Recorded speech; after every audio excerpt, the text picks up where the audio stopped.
ఓం శాంతి. Murali date 1/4/2025. Murali సారాంశం. మధురమైన పిల్లలు, తండ్రి నాలెడ్జ్ఫుల్, వారిని జానీ జానన్హార్ అంటే సర్వము తెలిసినవారు అని అనడం ఇది అయథార్థ మహిమ. తండ్రి మిమ్మల్ని పతితము నుండి పావనముగా తయారు చేసేందుకే వస్తారు. ప్రశ్న: తండ్రితో పాటు అందరికంటే అధిక మహిమ ఇంకెవరికి ఉంది మరియు ఎలా? జవాబు: తండ్రితో పాటు భారత్కు కూడా చాలా మహిమ ఉంది. భారతీయ అవినాశీ ఖండం భారతీయ స్వర్గంగా అవుతుంది. తండ్రి భారతవాసులనే ధనవంతులుగా, సుఖవంతులుగా మరియు పవిత్రంగా తయారు చేశారు. గీతకు కూడా అపారమైన మహిమ ఉంది. సర్వశాస్త్రమయి శిరోమణి గీత, చైతన్య జ్ఞాన గంగలైన మీకు కూడా చాలా మహిమ ఉంది. మీరు డైరెక్ట్ జ్ఞాన సాగరుడి నుండి వెలువట్టారు. अच्छा, मीठे मीठे सिकेलदे बच्चों प्रति माता पिता बाप दादा का याद प्यार, गुड मॉर्निंग और नमस्ते.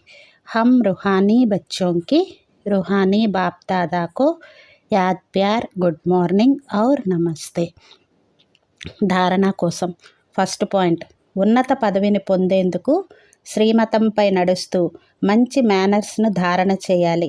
సెకండ్ పాయింట్: సత్యమైన ప్రేయసులుగా అయ్యి ఒక్క ప్రియుడినే స్మృతి చేయాలి. ఎంత వీలైతే అంత స్మృతి చేసే అభ్యాసాన్ని పెంచుతూ వెళ్ళాలి. వరదానం: నిమిత్త భావపు స్మృతి ద్వారా మాయా గేట్ను మూసివేసే డబల్ లైట్ భవ. ఎవరైతే సదా స్వయాన్ని నిమిత్తంగా భావిస్తూ నడుచుకుంటారో వారికి డబల్ లైట్ స్థితి యొక్క అనుభవము స్వతహాగానే కలుగుతుంది. చేసేవారు చేయించేవారు చేయిస్తున్నారు. నేను నిమిత్తుడను. ఈ స్మృతితోనే సఫలత లభిస్తుంది. నేను అన్న భావన వచ్చింది అంటే మాయ గేట్ తెరుచుకున్నట్లు. నిమిత్తంగా భావించినట్లయితే మాయ గేట్ మూసుకుపోయినట్లు. కావున నిమిత్తులుగా భావించడం ద్వారా మాయాజీతులుగా కూడా అవుతారు మరియు డబల్ లైట్గా కూడా అవుతారు. దానితో పాటు సఫలత కూడా తప్పకుండా లభిస్తుంది.